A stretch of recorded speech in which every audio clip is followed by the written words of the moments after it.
আসসালামু আলাইকুম। জুলাই আন্দোলনে অংশ নেয়া, নেতৃত্ব দেয়া কিংবা সমন্বয়ক ছিলেন এরকম ২-৩ জনের উপরে গেল ১ সপ্তাহে হামলা হয়েছে। এর মধ্যে একজনের অবস্থা মাহাদি তো আছেই, তাকে দৌড়ে সে থানায় গিয়ে ঢুকেছে। আরেকজন তাকে ধরে তারপরে উলঙ্গ করে জয় বাংলা স্লোগান দিয়েছে। এই ঘটনাগুলো আমরা দেখেছি। এগুলো আ কার কেমন লাগে সেটা জানি না। আ মানে খুব খারাপ লাগে।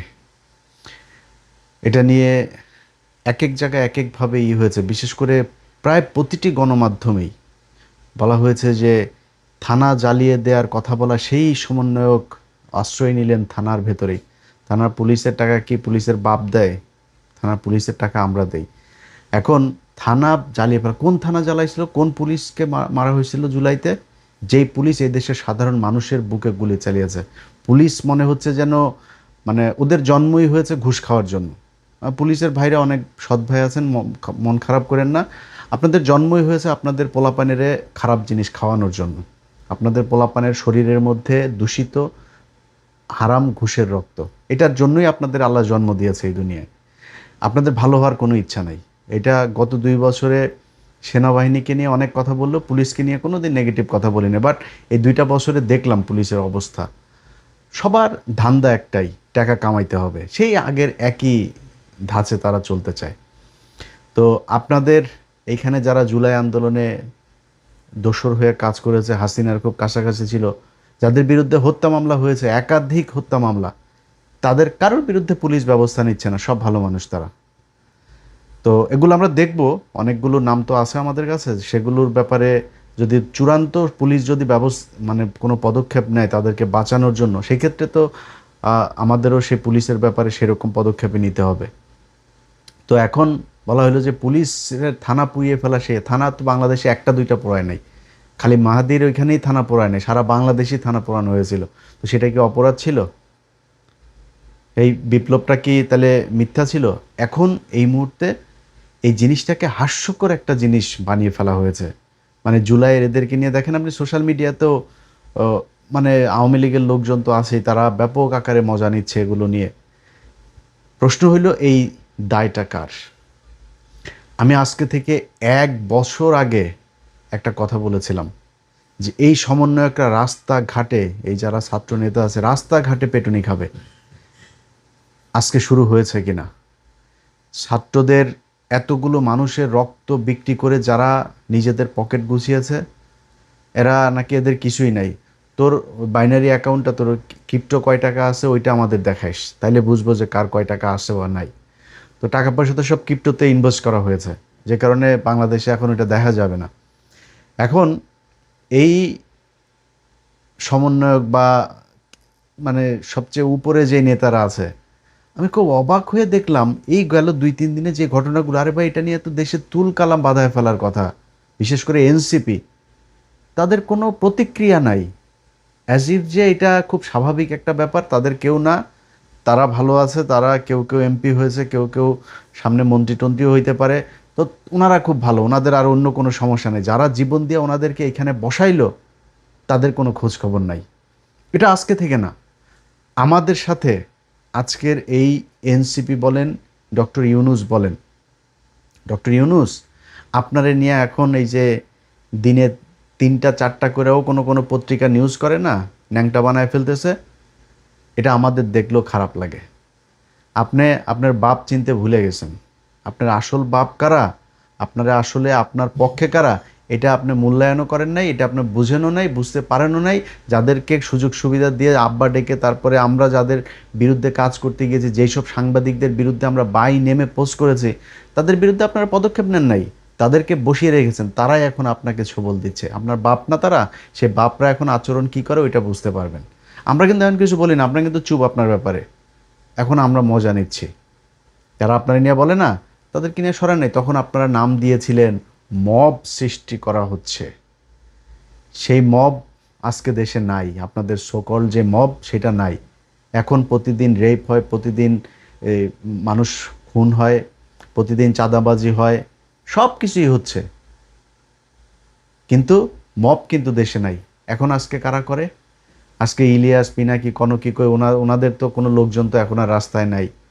এখন মবটা কারা করে? এখন এগুলো মারামারি, এই হত্যা, ধর্ষণ, লুটপাট, চাঁদাবাজি প্রতিদিন চলছে।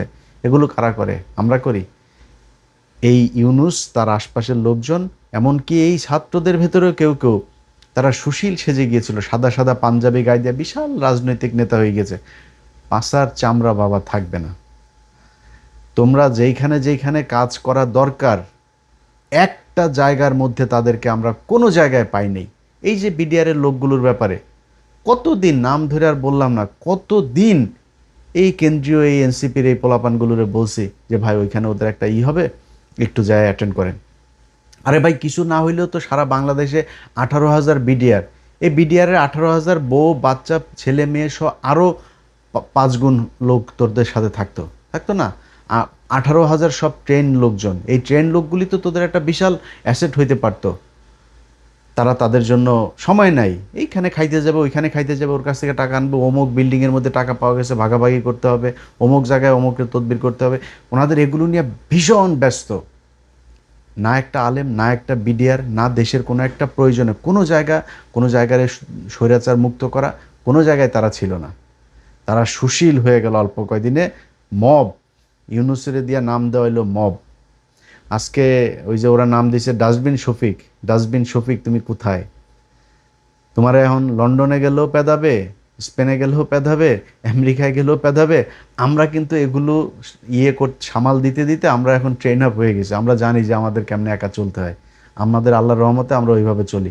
তোমাদের রাস্তাঘাটে যেইখানে সবার সাথে তোমাদের মানে যাদের রেখে আসছো তারাও তোমারে বাঁচাবে না, আবার যাদেরকে নিয়ে তাড়াইছো তারাও কিন্তু তোমারে মানে যেখানে পাবে সেখানে মোটামুটি আপ্যায়ন করার জন্য প্রস্তুত আছে। তারা আমাদেরকে বলছিল মব। আমরা কি করতে চাইছিলাম এই বাংলাদেশে? আপনারা 1.5 বছর একটা সরকার পরিচালনা করলেন, যেই জুলাই আপনাদেরকে ক্ষমতায় বসালো ডক্টর ইউনূস, তুমি জীবনে মেম্বারও হইতে পারবে না বাংলাদেশে। নির্বাচন করে আপনি মেম্বার হইতে পারবেন না। আপনার আমি চ্যালেঞ্জ করলাম। আপনাকে বাংলাদেশের সর্বোচ্চ চেয়ারে বসানো হয়েছিল এই জুলাইয়ের রক্তের বিনিময়ে। সেই জুলাইয়ের আপনি একটা জাদুঘর, আরে ভাই যা পেয়েছেন ওইটা নিয়ে আপনি বসায় দেন। জাদুঘরটা আপনি উদ্বোধন করে আসতে পারেন নাই, সময় নেই আপনার। গ্রামীণ বিশ্ববিদ্যালয়, গ্রামীণ এই গ্রামীণ ওই সব কিছু সময় ছিল, শুধু জুলাইয়ের এই জাদুঘরটা আপনি উদ্বোধন করতে পারেন নাই। জুলাইয়ের সনদ, সনদ নিয়ে ওনাদের এখন কত মাথা ব্যথা। বিএনপি সনদ চায় না, বিএনপি এই করে না। এনসিপি নির্বাচনের পরে আইসা তারপরে সনদের মধ্যে আপনার স্বাক্ষর করে, এই স্বাক্ষর করার সময় নেই, তাদের সময় নেই ভাই। যেইখানে আনতে হবে টাকা ওইখান থেকে টাকা আনতে হবে। এইখানে যে ধান্দাবাজির কোনো মানে এর কোনো মানে সীমানা নাই। এইভাবে তারা লুটপাট ধান্দাবাজি করেছে। আজকে তাদের লোকজন এইভাবে যায় তারপরে বিভিন্ন জায়গায় মার খায়। তারা মনে করছে যে এইভাবে বোধহয় অন্য মানুষ মার খেলে আমাদের সমস্যা কি, আমরা এমপি টেমপি আসি, আমরা তো সাদা পাঞ্জাবি পরে এখন সুশীল হয়ে গিয়েছি। এইটার সব শেষ পরিণতির জন্য প্রস্তুত থাকেন। কারণ আপনি মনে করেন না যে আজকে তার ওই আপনার মাহাদির উপরে হামলা হয়েছে বলে আপনি নিরাপদ, এটা মনে করার কোনো কারণে। আপনি যতই আওয়ামী লীগের লোকজনরে নিয়ে আপনি করেন, আওয়ামী লীগের লোকজনের টাকা পয়সা নিয়ে আপনি চলেন, আওয়ামী লীগের লোকজনের আপন মনে করেন, এই দেশে যদি কোনো দিন আওয়ামী লীগ আসে তাইলে সেদিন আপনার পিঠের চামড়া, পেটের চামড়া, নিচের চামড়া টামড়া কোনো কিছু থাকবে না, একদম ঝুলাই ফেলবে আওয়ামী লীগ বাংলাদেশে ঢুকা। সো এইটা আপনারে মাথায় রাখতে হবে যে আপনার মূল শত্রু কারা, আপনি কাদেরকে ক্ষমতায় বসায় তারপর আপনি নেতা হয়েছেন, কোন আন্দোলনটার কারণে আপনি আজকে নেতা, সেটা আপনার মাথায় রাখা উচিত। আমি বারবার এদের সাথে আমার যতবারই এই বিষয় নিয়ে কথা হয়েছে আমি বারবার বলছি, ভাই আপনাদের রাজনৈতিক দল গঠন করতে হবে কেন? কোনো রাজনৈতিক দরকার না। 5 তারিখের একটা আন্দোলন, আপনি রাজপুত্র, সারা জীবন বাংলাদেশের রাজপুত্র হয়ে থাকবেন। কোনো জায়গায় কোনো সমস্যা হবে আপনি গিয়ে দাঁড়াবেন, আপনার লোকজন নিয়ে দাঁড়াবেন যে এখানে এটা হইতে পারবে না। আপনার মারামারি করার দরকার নেই, কাউরে মারার দরকার নেই, আইন হাতে তুলে নেওয়ার দরকার নেই। আপনি যা বলবেন আমি এখানে জনগণের পাশে আছি, আজকে গ্যাসের দাম বাড়াচ্ছে, আমি জনগণের পাশে আছি, আমি জনগণের হয়ে এই কথাটা বলবো। ও একটা জায়গায় একটা সাধারণ মানুষকে মারছে, আপনারা যা বলবেন ভাই এই মানুষটাকে মারা যাবে না, এটা অন্যায়, আপনি এইভাবে থাকতে পারতেন সারা জীবন। 5 তারিখে তো আপনার কোনো সংগঠন ছিল না, ওরা বলছিল কয় ভাই সংগঠন না হইলে তো আমরা করতে পারবো না। 5 তারিখে আপনাদের কোথায় সংগঠন ছিল? 5 তারিখে এই দেশের মানুষ আপনাদেরকে নেতৃত্ব দেয় নাই? আপনাদের পেছনে মানুষ এসে জীবন দেয় নাই? আপনাদের কথায় এই দেশের সারা দেশের মানুষ উঠে বসে নাই? করছে তো সব কিছু। কিন্তু আপনি এখন রাজনীতি করতে আইসা যা কিছু এই গত জুলাইয়ের আন্দোলনে যেটা অ্যাচিভ করেছিলেন তার পুরোটা হারিয়েছেন। এই শরীফ ওসমান হাদি মারা গিয়েছে না? শরীফ ওসমান হাদি যে মারা গেল, কোনো সংগঠন ছিল? রাজনীতি করতে এসেছিল? রাজনীতি করতে আসে নাই তো। তো রাজনীতি করতে না এসে সে কী করলো?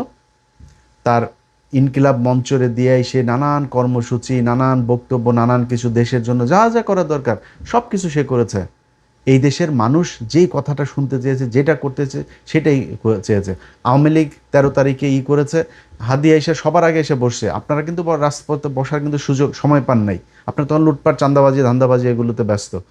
হাদি এসে বসছিল লাঠি নিয়ে। আমার এখনও মনে আছে যে কোথায় স্বৈরাচারের লোকজন শাহবাগে এসে সে এই হুমকি দিয়েছে। তো হাদির কিছু পায় নাই, কিন্তু হাদির টাকাও কামায় নাই, হাদি মন্ত্রীও হয় নাই, উপদেষ্টাও হয় নাই, কিছুই হয় নাই, এমপিও হয় নাই। কিন্তু হাদি যেটা হয়েছে, আপনারা সবগুলো সমন্বয়ক মিলেও যদি এখন মারা যান না, মারামারি পাতলা পায়খানা হয়ে মারেন আর যুদ্ধ করে মারেন, যেমনি মরেন, হাদির সম্মান কিন্তু আপনি পাবেন না আর। আজকে মায়ের খাইলে যেমন হাহা রিয়েক্টের বন্যায় যেমন ভাসছেন না, আপনি এই মারা গেলে এই একই অবস্থাই হবে। সো আপনাদের জুলাইকে হাস্যকর বানিয়ে ফেলা হয়েছে। আপনারা শাওন আজকে বলে যে জুলাইয়ের এটারে নিয়ে হাস্যরস করে, জুলাইয়ের একটা স্তম্ভের মধ্যে আগুন দিয়েছে সেটারে নিয়ে করে সে এই তার ফেসবুক অ্যাকাউন্টের মধ্যে সে পোস্ট করে, ডাইরেক্ট ওপেনে এই দেশে করার সুযোগ পায়। আপনি কথা বলেছেন? আপনারা একটা বিষয় নিয়ে কথা বলে দেখেন তো তার পরের দিন পারে কিনা। এখন কিছু কিছু লোকজন সাংবাদিক পরিচয় দিয়ে তারপরে টকশোতে যায় সরাসরি হাসিনার পক্ষে কথা বলছে। আপনাদের মুখে জবান নেই, আপনারা এখন চুচিল।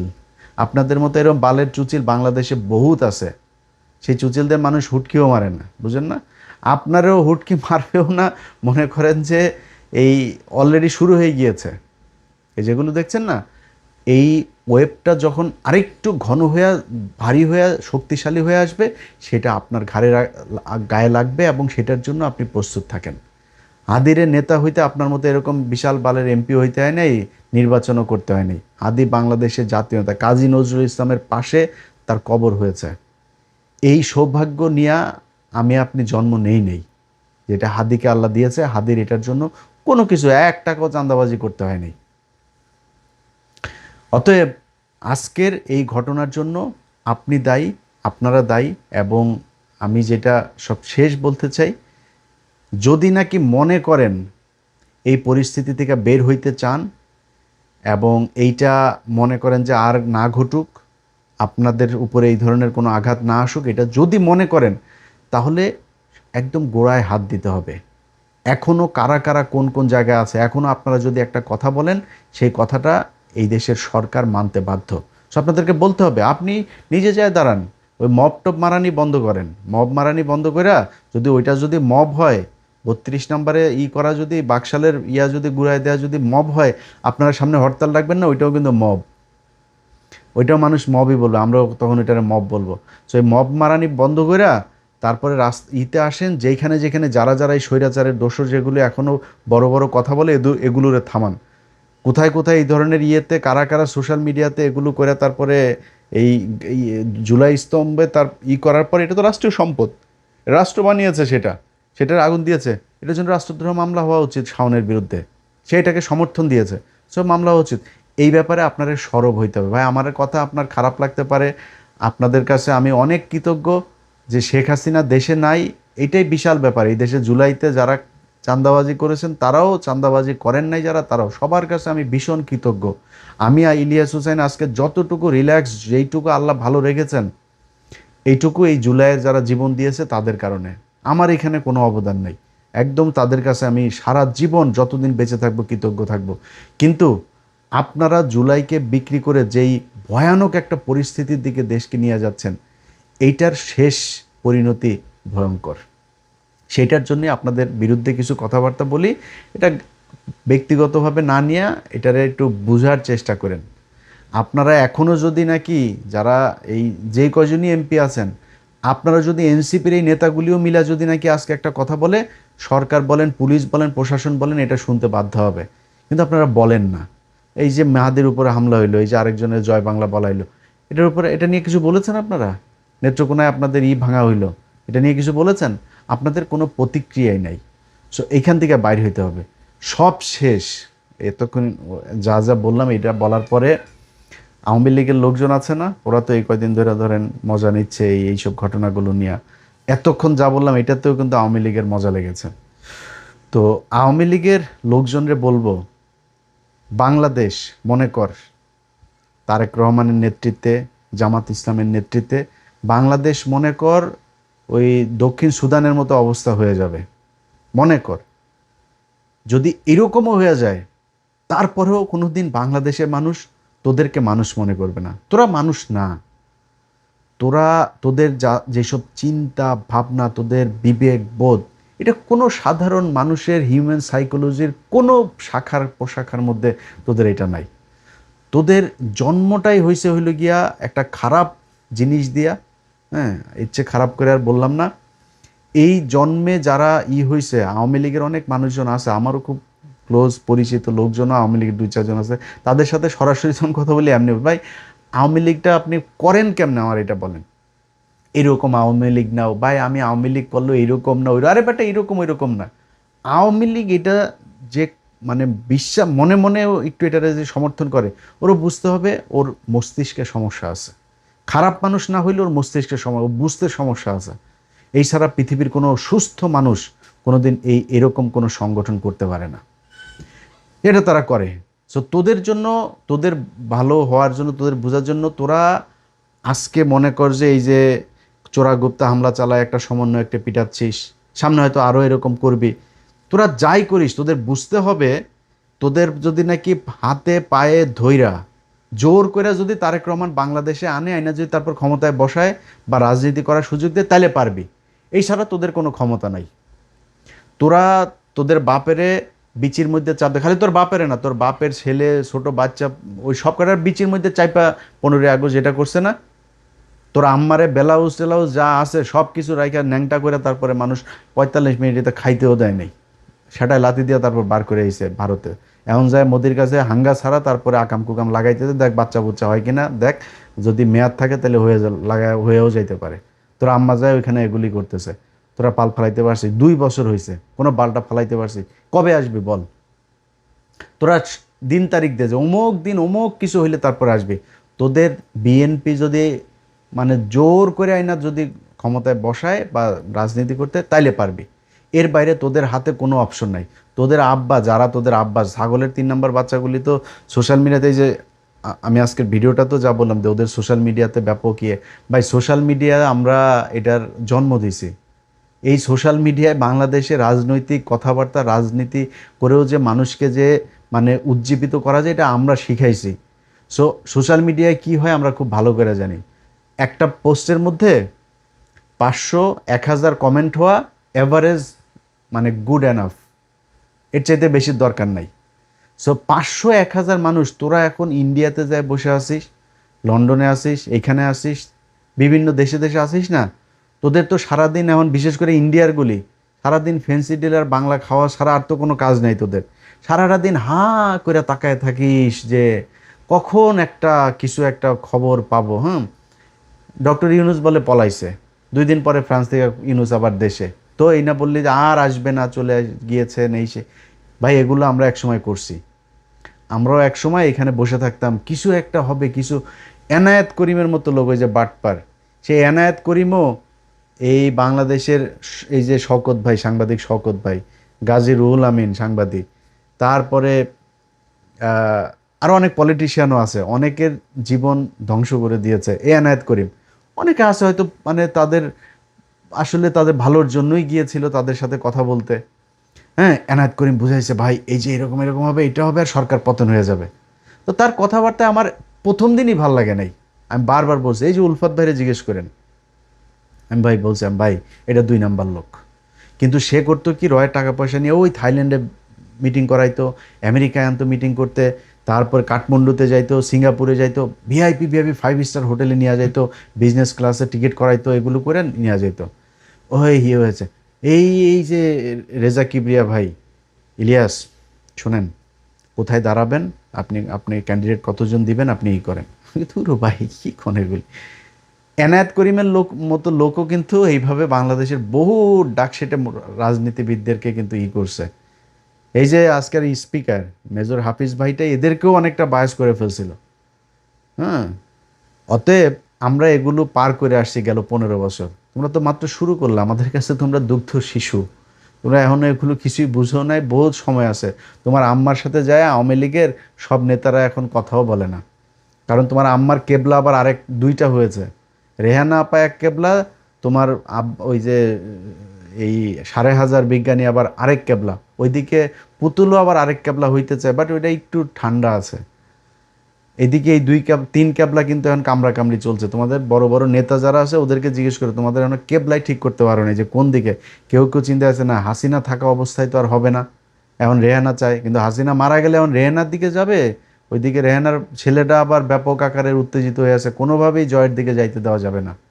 ওই যে ববি না কি যেন নাম, এই নিয়েই চলছে অনেক কিছু। সো তোমরা আগে ওই দিকে ঠিক করো, হ্যাঁ, ঠিক করে এরপরে বাংলাদেশে তোমাদের যদি এখন নির্বাচনে আসতেও দেওয়া হয়, নির্বাচনে আসতে কি করবা? বিএনপি তোমাদেরকে যতই তুলু তুলু করুক, ক্ষমতার প্রশ্নে বাংলাদেশে তোমরা রাজনীতি কি করে আমরা জানি না, আপন ভাইরেও তুমি জায়গা দিবে না কেউ। ভাই এসে যদি কালকে বলে যে আমি নির্বাচন করবো, তাহলে বড় ভাই ওরা খাইয়ে দেওয়ার চেষ্টা করবে। সো তোমরা বাংলাদেশে আসবা, ক্ষমতায় যাইতে চাবা, আর বিএনপি তোমাদেরকে বসায় রাখবে, পাশার চামড়া ঠিক থাকবে না। অতএব আওয়ামী লীগের এই ভিডিও, এইসব আমাদের এইসব ভিডিও কথাবার্তা দেখা খুশি হওয়ার কিছু নাই বাবা। তোমাদের জন্য কোনো খুশির খবর আপাতত আগামী 20 বছরে নাই। 20 বছর পরে ওয়েট করো। যা হচ্ছে এই দেশে, এই যে সমন্বয়ক টমন্বয়ক যারা আজকে মার খাচ্ছে, ছাত্রনেতা যারা মার খাচ্ছে, তারা কিন্তু টাকার জন্য আন্দোলন করে নাই, তারা পদের জন্য, এমপি মন্ত্রী হওয়ার জন্য আন্দোলন করে নাই, তারা দেশের জন্য আন্দোলন করেছে। এই পরিস্থিতি যদি চলতে থাকে, ওই কেন্দ্রীয় যারা আছে ওরা যদি আগায় নাও আসে না, এই দেশে কেউ না কেউ দাঁড়ায় যাবে আবার। এটা বেশি দিন চলতে দেওয়া হবে না ইনশাআল্লাহ। তো সবাই ভালো থাকেন, আল্লাহ হাফেজ।